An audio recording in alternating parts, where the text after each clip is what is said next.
அஸ்ஸலாமு அலைக்கும் எவ்ரிவன். எல்லாரும் நல்லா இருக்கீங்களா? அல்ஹம்துலில்லாஹ் நானும் ரொம்பவே நல்லா இருக்கேங்க. நீங்களும் நல்லா இருக்கணும்னு சொல்லி அல்லாஹ்ட்ட துவா செய்றேங்க.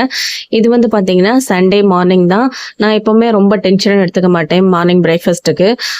சனிக்கிழமை வந்து மாவு அரைச்சு வச்சுருவேன். ஏன்னா மதியம் எப்படியும் ஹெவியா தான் சாப்பிடுவோம். நான்வெஜ் எடுப்போம். அப்படிங்கிறதுனால காலைல மைல்டா சாப்பிட்டா ஓகேவா இருக்கும்னு சொல்லிட்டு காலைல இட்லி ஊத்தி சட்னி அரைச்சாச்சு. இது வந்து பார்த்தீங்கன்னா, கிழங்கா மீனுங்க. இந்த மாதிரி வேலைகள் ஆரம்பிக்கும்போது பார்த்தீங்கன்னா, நம்ம ஃபர்ஸ்ட்டே வந்து பாத்திரத்த கழுவிட்டோம்னாக்க பாதி வேலை முடிஞ்சுது. பாத்திரம் கடந்துகிட்டே இருந்துச்சுன்னா, ரொம்ப பெரிய வேலை செய்ற மாதிரியே நமக்கு ஃபீல் ஆகுங்க. இங்கிட்டு பாத்திரம் கழுவிட்டே இருக்கையில நான் என்ன செய்வேன், உலைய ஊத்தி வச்சுருவேன். அது ஒரு பக்கம் பாத்திரமும் கழுவிருவோம், சோறும் ஒரு பக்கம் வெந்துரும். ரொம்ப குயிக்கா வேலை செய்யணும்னா, ஒரு ஒரு என்ன சொல்றது, ஒரு பிளான் பண்ணி செய்வோம்னு சொல்லுவோம்ல. ஸோ இந்த மாரி தான் நான் பிளான் பண்ணி தான் செய்வேன். ஆ ரொம்ப நேரம் அடுப்புல நிக்கிறதெல்லாம் எனக்கு பிடிக்காது. போனோமா, சட்டுன்னு 1 ஹவர்ல வேலை பார்த்தோமா, 1 ஹவரே அதிகம். ஆ வேலை பார்த்தோமா, சட்டுன்னு வந்தோமான்னு இருக்கணுன்றது தான் என்னோட இதா இருக்கும். இது வந்து பார்த்தீங்கன்னா, நான் எப்பவுமே வந்துட்டு இந்த மீனுன்னு வாங்கிட்டு வரும்போது, நீங்க தனியா வச்சு, தாளிச்சு, வதக்கி செஞ்சாலும் இதே மாரி தான் இருக்கும். இந்த மாரி எல்லாமே ஒண்ணா கூட்டிட்டு செஞ்சாலும் நல்லா தான் இருக்கும். ஸ்மெல்லாம் ஒண்ணும் வராது. நீங்க தாராளமா இந்த மாரி ஒரு தடவ செஞ்சு பாருங்க. வேலையும் சுலபமா முடியும். ஆ சட்டுன்னு நம்ம மீன் குழம்பும் செஞ்சிரலாம். ஞாயிற்றுக்கிழமை மாஞ்சு மாஞ்சு ரொம்ப நேரம் நிக்கணும்னு அவசியம் இல்லங்க.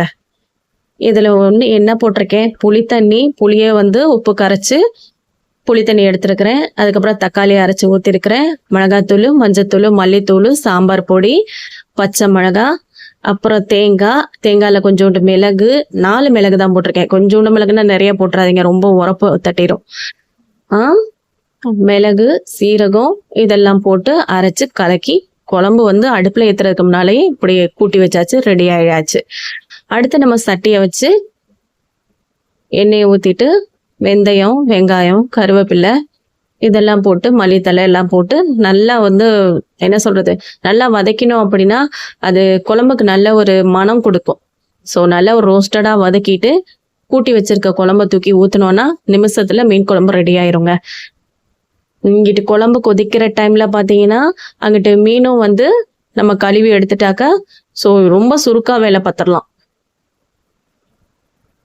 இங்க பாருங்க, நல்லாவே ரோஸ்ட் ஆயிடுச்சு. அவ்வளவுதான். தூக்கி ஊத்திடுறேன்.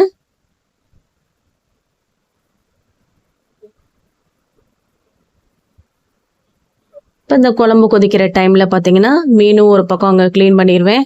இது வந்து எப்படின்னா, கிளிப்பு வந்து என்ன சொல்றது, கேமரா ஆன் பண்ணாம விட்டுட்டேன். அதனால ஆன் பண்ணேன்னு நினச்சிக்கிட்டு விட்டுட்டேன். ஆனா அத ஆன் பண்ணல.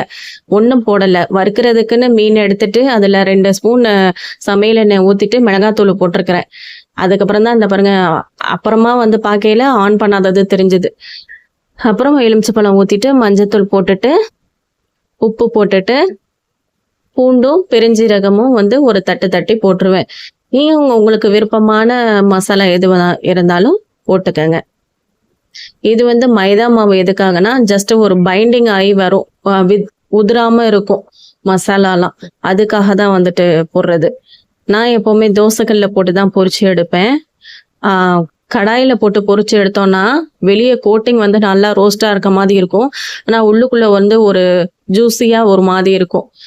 நல்லா வெந்திருக்காது. அதனால எப்பவுமே நான் வந்து தோசைக்கல்ல போட்டு எண்ணெய் ஊத்தி அந்த மாதிரி தான் ஃப்ரை பண்ணுவேன். நான் அவ்வளவுதான். பூண்டும் பெருஞ்சீரகம் தட்டி எல்லாம் போட்டாச்சு. இது ஒரு பக்கம் ஊறட்டும்.